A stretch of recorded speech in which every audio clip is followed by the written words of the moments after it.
Did you know that designing a new, wonderful, functional kitchen is not going to automatically make you an organized person, and that your new kitchen could be headed for big trouble? Let me help you avoid that. I'm Mark, a 20-plus year kitchen design professional, and I create videos with the sole purpose of helping you design functional kitchens. But first, I want to let you in on a little detail about me. I am one of the most unorganized, fly by the seat of my pants, last minute, we'll figure it out when we get there kind of guys. So if I can learn how to be organized, so can you. If you want your kitchen to be as functional as humanly possible, organization is one of the tools that you'll need to employ. But be mindful that this is somewhat subjective, and while I believe that what I'm about to show you will drastically impact the function of your space, be sure to weigh it out against your needs, your wants, and your habits in the kitchen. Organization can look different for different people. When is the last time you drove your car from the back seat? Now, I'm not talking about backseat driving, but literally driving from the back seat. Without some advanced engineering technology, it's not possible. And why? Well, because you can't reach the steering wheel or the pedals and you can't see clearly. It's pretty basic. A lot of homeowners are forced to organize their kitchens like backseat drivers. They have the kitchen, but they can't reach or see anything. I say forced to because most kitchens are generically designed. They're not optimally designed, and there's a big difference. The head and shoulders, knees and toes method is a design framework that I came up with to make sure that function is prioritized. And when function is addressed, organization can follow. The head. When designing a kitchen, anything at eye level and above is in a red zone. And this means that it's on the fringe of function. Organization in a red zone is powerful because it is the most inaccessible area of your kitchen. And so because of this, it is not used as often day to day. And this is great news for organizing storage of items that fit this category. I'll address more on how to make that accessible later. Shoulders to knees. This is a green zone, the sweet spot for function and also the most important area for a well-organized kitchen. Everything in this area is much easier to access, and most functional accessories like drawers and pullouts align with this area well to make it easier to use. But you must be careful. All of those drawers will encounter the second law of thermodynamics. That systems naturally evolve towards a state of greater disorder, meaning it's going to get messier. Yikes. A lot of attention is given to this area when designing a kitchen. One way to help with this is to not only design while looking at a floor plan, but design with elevation views. An elevation view is a 2D representation of a section of your kitchen as if you were standing in front of it. Once you are aware of these green and red zones, it becomes easy to spot problem areas in your design's organization potential. Knees to toes, another red zone. Below the knees to the toes is hard to access and it requires more effort to create function and organization. However, there is also great potential to use this area for additional storage using a variety of methods. Most notably are deep drawers and toe kick drawers. This extra or harder to access space is important to get right in your design as it will help take the load off the green zone. Plus, pullouts for trash bins, tray dividers, pot racks, or even spices can be organized in this area. It's important to mention that you can turn red zones into green zones with cabinet accessories that lift up or pull down, making the most use of the organization of these areas. Employing this strategy is like hopping in the front seat of a car after years of trying to drive from the back. The difference will be quite noticeable. Save time, money, and stress. Connect with me for a one-on-one consultation to get a second set of eyes on your renovation plans, discover new ideas, and get questions answered. There's a link in the description below. Have you ever tried to make your bed while you were still in it? No? Why not? Well, for one, that doesn't make any sense. You're only going to mess it up again when you get out. But many people take this approach to organizing their kitchens, trying to organize their kitchen before they declutter. Now, I didn't say to tidy up or to put things away. What I mean is to purge your kitchen of the items that you don't use or you don't need. You need to take an honest look at what you can and can't get rid of. Now, this doesn't mean that you can't buy in bulk or store things that you don't use often. You know the things I'm talking about, items that are taking up space that you never use and have just been left forgotten. Let's start getting rid of these items in our kitchens. Maybe not all at once, but start with some of the big offenders.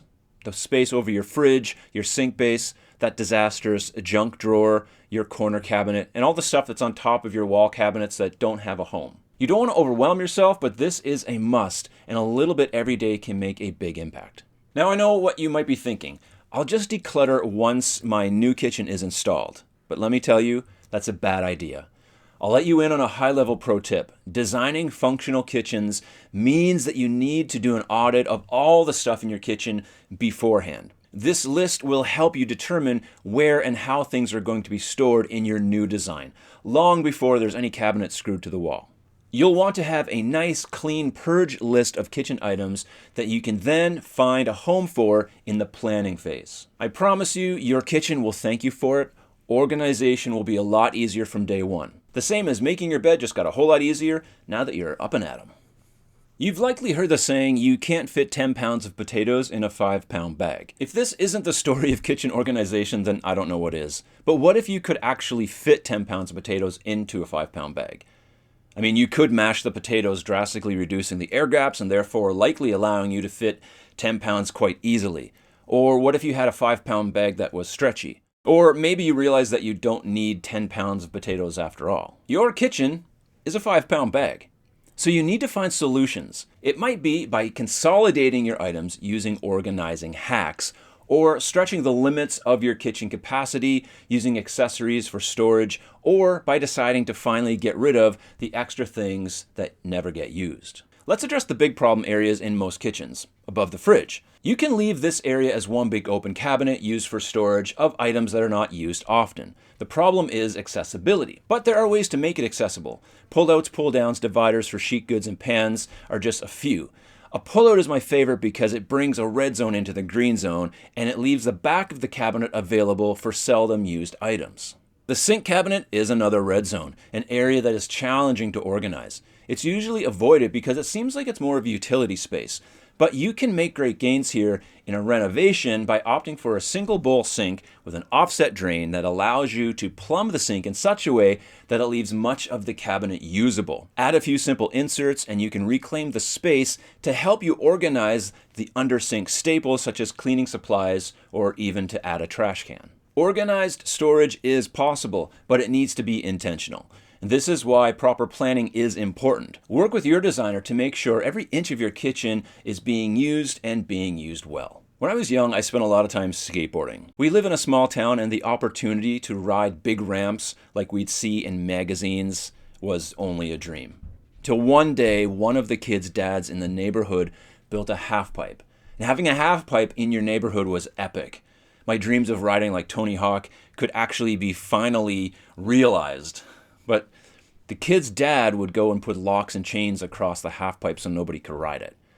You gotta be joking me. Like, you've got this glorious half pipe in your neighborhood, you're 10 years old, and it's unrideable. And this is how many kitchens end up.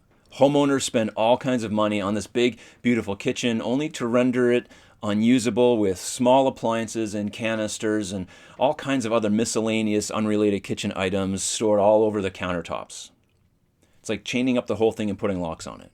But your countertop is one of the more visual parts of your kitchen, so it needs a little bit of attention when it comes to organization. Not only will this look cleaner and calmer, but it will help with workflow and tasks that need ample counter space to perform. It's fine to keep certain items on your countertop also. Daily used items like a blender or an air fryer, or whatever you use daily, can easily store in place without it being overwhelming for the space.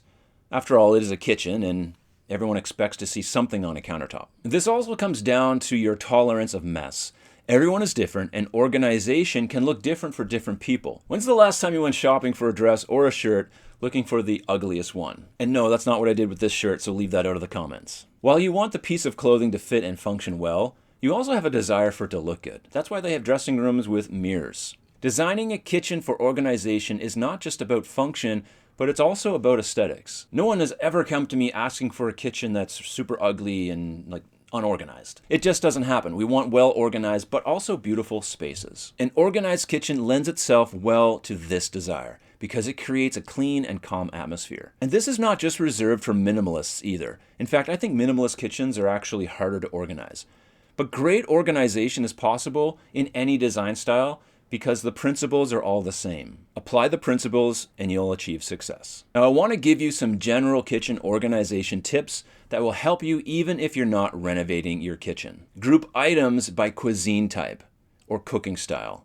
You could have a pantry pull-out dedicated to Italian food, another for Mexican, and another for Thai. Plus, you may have the need for a baking group. Always use the one in, one out rule. So don't bring any new item into your kitchen until an old item gets tossed out. This helps with overaccumulation, which is an organizational nightmare. Declutter using the 4-box method. Keep, donate or sell, trash, and relocate. Set a timer for 20 minutes and just start filling those boxes. Decant your items. Take what's in the original box and put it into a labeled container. This allows for better organizational control, accessibility, and visual appeal. And use labels. Labels create visual clarity, encourages consistency, and saves time searching. You don't have to label everything, just the items that make sense, especially if you're also decanting items like pasta, flour, cereals, and other similar looking items. You'll also need to know how to design your kitchen for optimal function. So check out this video to find out how.